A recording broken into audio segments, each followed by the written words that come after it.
Assalamualaikum warahmatullahi wabarakatuh. Salam sejahtera saya ucapkan. Puji syukur kita panjatkan kehadirat Allah Subhanahu wa Ta'ala yang mana telah melimpahkan secara rahmatnya kepada kita semua sampai saat ini. Perkenalkan, nama saya Wangsi Ratna Asih. Saya bekerja pada instansi SD Negeri 2 Bobos, Kecamatan Duku Puntang, Kabupaten Cirebon. Saya mengajar di kelas 4A. Dan kali ini saya akan memaparkan sebuah presentasi yaitu tentang rencana aksi perubahan yang terjadi pada siswa kelas 4 SD Negeri 2 Bobos. Sebelum saya memaparkan materi pokok dari rencana aksi perubahan ini, yang pertama saya akan memaparkan sebuah latar belakang, yaitu latar belakang tersebut yaitu Undang-Undang Nomor 20 Tahun 2023 tentang Aparatur Sipil Negara bab 1 Pasal 1 ayat 1 dan 2 menyatakan bahwa aparatur sipil negara adalah profesi bagi pegawai negeri sipil dan pegawai pemerintah dengan perjanjian kerja yang bekerja pada instansi pemerintah menurut Peraturan Lembaga Administrasi Negara Republik Indonesia Nomor 15 Tahun 2023 tentang pelatihan dasar calon pegawai negeri sipil. ASN PPK wajib menjalankan masa percobaan yang dilaksanakan melalui proses pendidikan dan pelatihan terintegrasi untuk membangun moral kejujuran, semangat dan motivasi nasionalisme dan kebangsaan, karakter kepribadian yang unggul dan bertanggung jawab, dan memperkuat profesionalisme serta kompetensi bidang. Adapun maksud dan tujuan dari pelatihan orientasi tersebut yaitu peserta mampu memahami program orientasi serta mengenal nilai dan etika instansi pemerintah dalam mendukung pelaksanaan tugas jabatannya dalam mendukung pencapaian visi organisasi. Kemudian peserta mampu mengaktualisasikan nilai-nilai dasar ASN berakhlak, serta dapat melaksanakan tugas yang menjadi kewajibannya dalam melaksanakan program di unit kerja. Adapun waktu dan tempat pelatihan tersebut yaitu agenda 1 yaitu dimulai pada tanggal 13 Mei sampai 14 Mei. Kemudian agenda kedua yaitu dilaksanakan pada tanggal 18 Mei sampai tanggal 30 Mei 2024. Kemudian visi misi Kabupaten Cirebon. Visi dari Kabupaten Cirebon yaitu terwujudnya Kabupaten Cirebon berbudaya sejahtera, agamis, maju dan aman. Kemudian misinya tersebut yaitu yang pertama, Kabupaten Cirebon berbudaya mewujudkan masyarakat Kabupaten Cirebon yang menjunjung tinggi dan melestarikan budaya, tradisi dan adat. Kedua, Kabupaten Cirebon sejahtera meningkatkan kualitas hidup masyarakat melalui pemenuhan kebutuhan dasar masyarakat, peningkatan kualitas pendidikan dan pelatihan kesehatan serta ekonomis. Kemudian yang ketiga, Kabupaten Cirebon secara agamis meningkatkan kualitas kehidupan masyarakat Kabupaten Cirebon yang senantiasa menerapkan nilai agama, budi pekerti, santun dan beretika. Keempat, Kabupaten Cirebon maju. Artinya meningkatkan produktivitas masyarakat untuk lebih maju dan unggul, sehingga menambahkan daya saing di pasar internasional dan regional yang didukung peningkatan kapasitas aparatur pemerintah daerah. Dan yang terakhir yaitu yang kelima, Kabupaten Cirebon aman, memelihara keamanan dan ketertiban umum untuk mewujudkan kondisivitas daerah guna mendukung terciptanya stabilitas nasional.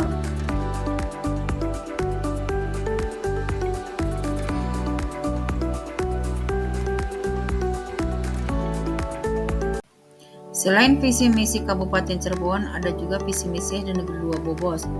Visinya yaitu terwujudnya sekolah berkualitas, berkarakter dan berbudi pekerti luhur serta mampu mengembangkan potensi diri siswa yang berwawasan lingkungan sehingga menjadi sekolah yang lebih maju lagi.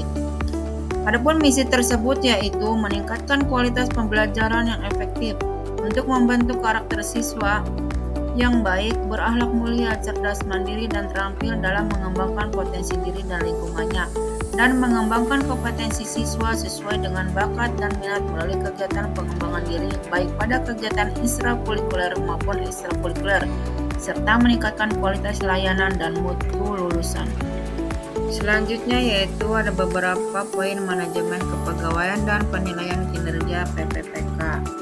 Di antaranya yaitu pada poin pertama, pengadaan, yaitu melalui tahapan perencanaan, pengumuman, lowongan, pelamaran, pengumuman, hasil seleksi dan pengangkatan. Selanjutnya berdasarkan kompetensi, kualifikasi, dan kebutuhan. Lalu perjanjian kerja minimal 5 tahun dan dapat diperpanjang.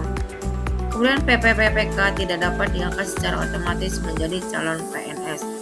Pada poin kedua yaitu penilaian kinerja. Beberapa penilaian kinerja yaitu diantaranya perjanjian kerja di tingkat individu dan tingkat unit atau organisasi. Kemudian sebagai dasar perpanjangan perjanjian kerja, pemberian tunjangan dan pengembangan kompetensi, lalu pemberhentian jika tidak dapat mencapai target kinerja. Pada poin ketiga yaitu disiplin. PPPK wajib mematuhi disiplin dan akan dijatuhi hukuman disiplin jika melanggarnya. Pada poin keempat yaitu hak. PPPK berhak mendapatkan gaji serta tunjangan yang dibebankan kepada APBN ataupun APBD. Kemudian diberikan kesempatan untuk pengembangan kompetensi, serta dapat diberikan penghargaan dan mendapatkan perlindungan berupa jaminan, diantaranya yaitu jaminan hari tua, kesehatan, kecelakaan kerja, kematian, dan juga bantuan hukum. Dan pada poin kelima yaitu ASN berakhlak, antara lain yaitu berorientasi, pelayanan akuntabel, kompeten, harmonis, loyal, adaptif, dan kolaboratif. Selain manajemen kepegawaian dan penilaian kinerja PPPK, saya akan memaparkan tentang struktur organisasi kepegawaian SD Negeri 2 Bobos yang dipimpin oleh Bapak Kepala Sekolah yaitu bernama Dr. Andes Susmito, guru kelas 1 yaitu Ibu Ida Faridah MPDI, kelas 2 yaitu Ibu Alfi Salmia Putri, kelas 3 yaitu Ibu Unju Juharia SPD, dan kelas 4 yaitu saya sendiri Wangsi Ratna SPD, kelas 4B yaitu Ibu Nining Sumartin SE yang berangkap sebagai operator sekolah, kelas 5 yaitu Ibu Reska Amelia Angreri SPD, dan kelas 6 adalah Ibu Naima SPD SD. Kemudian guru PAI yaitu Bapak Subandi SPDI, dan guru PJOK atau Penjaskes yaitu Ibu Hartini SPD SG, dan ada juga penjaga sekolah yaitu Bapak Parianto.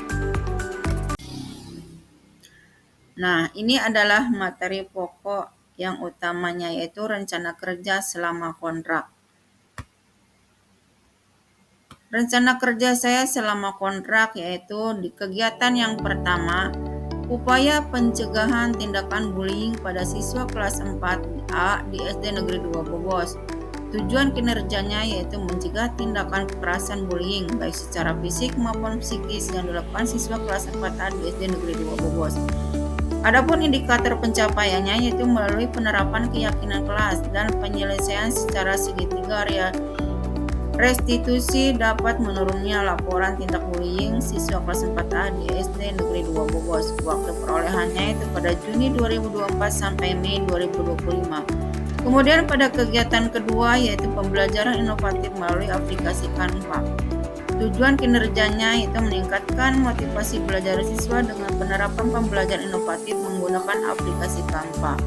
Adapun indikator pencapaiannya yaitu melalui pembelajaran inovatif menggunakan aplikasi Canva dapat meningkatkan motivasi belajar siswa kelas 4A di SD Negeri 2 Bobos. Waktu perolehannya yaitu Juni 2025 sampai Mei 2026. Adapun kegiatan yang ketiga yaitu pembelajaran berdiferensiasi. Tujuan kinerjanya yaitu meningkatkan pemahaman belajar siswa sesuai dengan gaya belajar, yaitu melalui visual, auditori, dan kinestetik. Indikator pencapaiannya yaitu melalui pembelajaran berdiferensiasi dapat meningkatkan pemahaman belajar siswa kelas 4A di SD Negeri 2 Bobos. Waktu perolehannya yaitu Juni 2026 sampai Mei 2027. Kemudian kegiatan yang keempat yaitu literasi. Tujuan kinerjanya yaitu yang pertama, siswa dapat memahami bacaan yang dibaca. Indikator pencapaiannya yaitu membuat pojok baca, membuat daftar bacaan yang telah dibaca.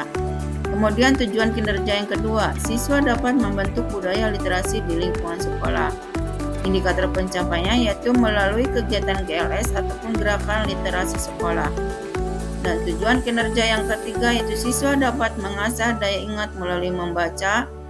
Kemudian yang keempat, siswa dapat mencari bahan bacaan secara mandiri. Indikator pencapaiannya yaitu siswa membawa gadget berupa HP untuk membuka situs bacaan. Waktu perolehannya yaitu Juni 2027 sampai Mei 2028.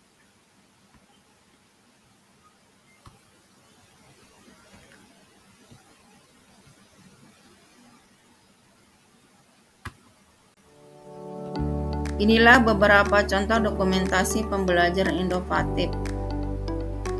Rencananya seperti ini. Dokumentasi literasi. Kesimpulan dari kegiatan peserta orientasi ini yaitu 1. Peserta orientasi dapat mengenal tugas dan fungsi pokok ASN. Kedua, menjadi pegawai yang memiliki nilai-nilai dasar etika bebas dari KKN. Yang ketiga, setiap peserta orientasi dapat melaksanakan tugas dan fungsi ASN dengan baik. Kemudian, yang keempat, bagi Kabupaten Cirebon dan instansi tempat kerja dapat mendukung peningkatan kinerja PPK. Sekian dan terima kasih. Semoga pemaparan yang telah saya sampaikan tentang rencana aksi perubahan siswa kelas 4 di SD Negeri 2 Bobos, Kecamatan Duku Puntang, Kabupaten Cirebon bisa bermanfaat serta menjadikan motivasi untuk teman-teman semuanya. Akhirul kalam, wabillahi taufiq wal hidayah. Wassalamualaikum warahmatullahi wabarakatuh.